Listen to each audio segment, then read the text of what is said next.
kinakailangang sundin habang isinisagawa ang ating aktibidad.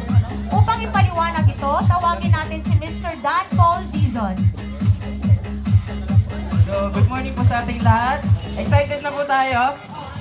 So, bago po natin simulan ang ating programa, in behalf of HES team, nais po muna namin magbigay paalala.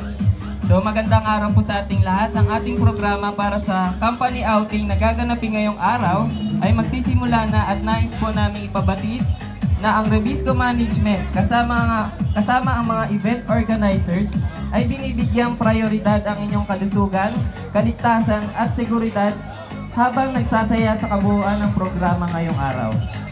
Una sa lahat, tiyakin natin na dala-dala ang ating company ID bilang tanda na tayo ay lehitimong empleyado ng kumpanya. Habang tayo naman po ay nasa venue, susundin po natin ang alituntunin pangkaligtasan na ipinapairal ng kumpanya tulad ng mga sumusunod. Una,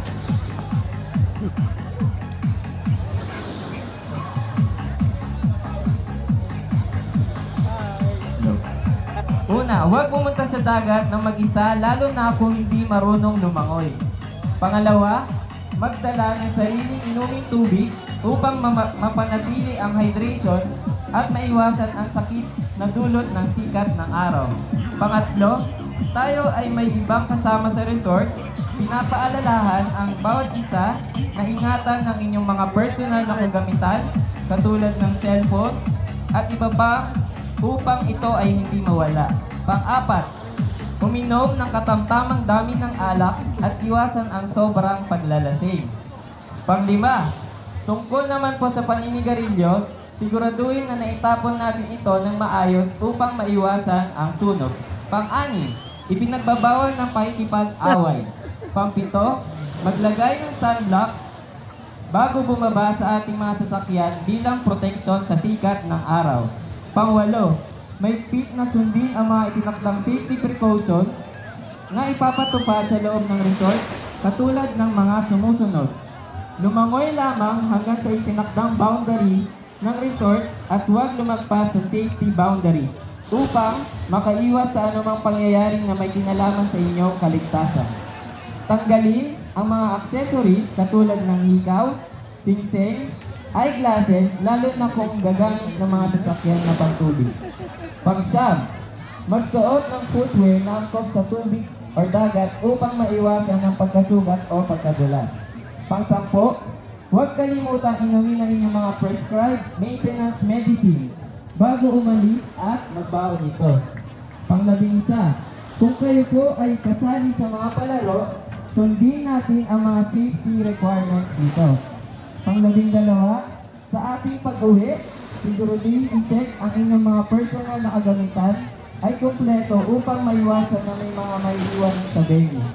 Pang-13, para sa mga bus leaders, siguraduhin i-check na kumpleto ang inyong mga pasahero bago umalis sa resort.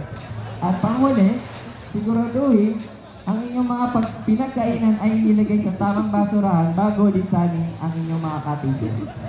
Para sa ating pangailangang medikal o biglang sumama ang pakiramdam, ang ating medical team at company vehicle ay laging nakahanda upang tayo ay agarang matulungan. Mayroon tayong nakapwesto licensed nurse at first aiders para magbigay ng agarang lunas sa mga kailangan. Sila ay nakapwesto sa bandang gitna ng ating venue. May safety tigil tayo na nakatalagang uligot upang mabantayan ang kaligtasan nating lahat. Para sa seguridad ng lahat at ng paligid, alertong nakabantay ang mga nakatalang matapat security personnel sa kabuuan ng event. Mayroon tayong lost and found section na kung saan ay pwede natin puntahan at ibigay kung sakaling may napulot tayong personal property ng ating kapwa empleyado. So ito po ay matatagpuan na dito sa bandang ito. Nandito din ang ating emergency preparedness response team upang tayo ay magabayan. At kung may panganib ay nangangailangan ng paglikas sa venue. Huwag magpanik, maglakad, huwag tumakbo, huwag magtulakan, huwag gumamit ng gadget. Lumikas lamang po papunta sa isa lang evacuation area na nakatalaga sa parking area. Ang pagpila sa evacuation area ay nakabase sa bus number. Upang masiguro na kayo ay kumpleto, ito po ay isi-check ng mga assigned bus leaders. May venue layout or map po tayo na may punta sa paligid. Ito ang ating magiging gabay in case of emergency. Para sa anumang katanungan o tulong na kailangan, huwag mag-atubiling lapitan o sumangguni sa security personnel, event marshal o sa safety officer. Maraming salamat po at magsaya tayong lahat ng may pag-iingat.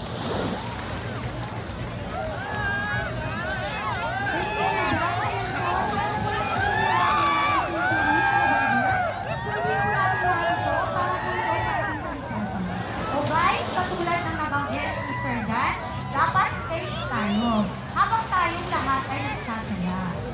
Upang ipadama sa atin ang mainit na pagtanggap, tinatawagan po natin si Mr. Ricardo Limaliwat, ang ating RWLU President.